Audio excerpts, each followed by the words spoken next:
और महाराष्ट्र की सीमा से लगी कर्नाटक की बेलगाम लोकसभा सीट भाजपा कांग्रेस के लिए नाक का सवाल बन गई है।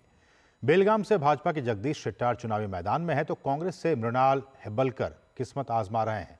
क्या कहते हैं बेलगाम के राजनीतिक समीकरण, देखिए बेलगाम की चुनावी जमीन से हमारे सहयोगी चंद्रशेखर की इस रिपोर्ट को। और इसके साथ ही इस जनादेश के इस कार्यक्रम से मुझे दीजिए अनुमति।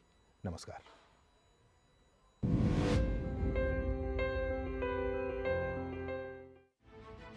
महाराष्ट्र की सीमा से लगी कर्नाटक की बेलगाम लोकसभा सीट काफी सुर्खियों में है।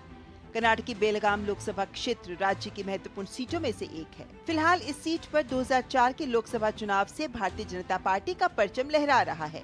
कभी ये सीट कांग्रेस का गढ़ हुआ करती थी। साल 1991 के लोकसभा चुनाव तक इस सीट पर कांग्रेस के उम्मीदवार ही जीतते रहे हैं, लेकिन धीरे धीरे घटते जनाधार के साथ कांग्रेस कमजोर हो गई और उसके हाथ से ये सीट निकल गई। इसके बाद से बीजेपी यहाँ मजबूत हो गई।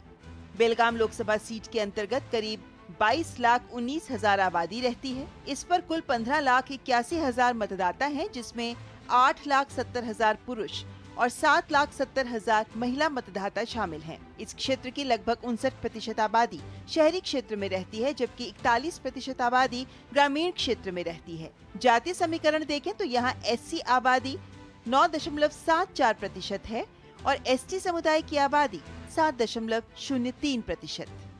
2024 के लोकसभा चुनाव में बेलगाम लोकसभा सीट से कुल 13 उम्मीदवार चुनाव लड़ रहे हैं।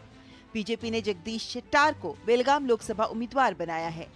68 वर्षीय शेट्टार, जो एक अनुभवी आरएसएस नेता माने जाते हैं, उनके पास बीकॉम और एलएलबी की डिग्री है। वे हुबली बार में 20 साल तक प्रैक्टिस करने वाले वकील रहे हैं। शेट्टार 6 बार विधायक रहे और जुलाई 2012 से मई 2013 के बीच कर्नाटक के मुख्यमंत्री भी रह चुके हैं। And now there is no credibility for the Congress in Karnataka.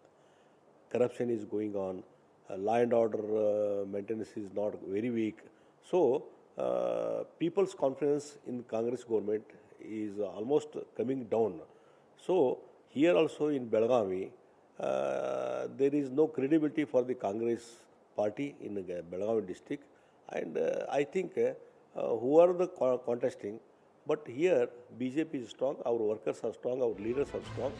Congress के मृणाल हेब्बलकर, जिन्हें बेलगाम लोकसभा सीट से उम्मीदवार बनाया गया है, वे कर्नाटक के महिला एवं बाल विकास मंत्री लक्ष्मी हेब्बालकर के बेटे हैं। मृणाल हेब्बालकर को स्थानीय निवासी होने का अतिरिक्त लाभ है और वे पंचमसाली समुदाय से हैं। हालांकि कांग्रेस उम्मीदवार को गोकक विधायक रमेश जारकीहोली और अराभावी विधायक बालचंद्र जारकीहोली से बड़ी चुनौती का सामना करना पड़ रहा है।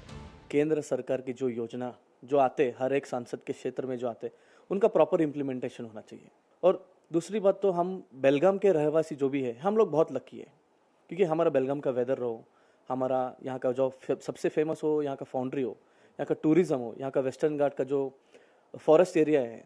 और हमारा बेलगाम क्यों लकी है, क्योंकि हमको 2 स्टेट का बॉर्डर शेयर करना पड़ता है और 2 स्टेट्स का भी कल्चर हमको मिक्स होता है।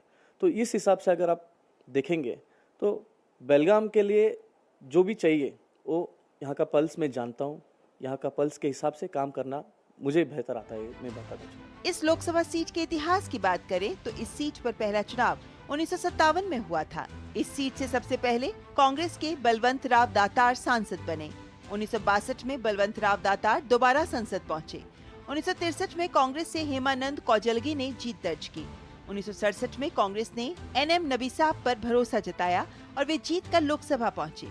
इसके बाद 1971 और 1977 के चुनाव में कांग्रेस के अपयप्पा कोटरा शेट्टी यहां से लगातार 2 बार सांसद बने।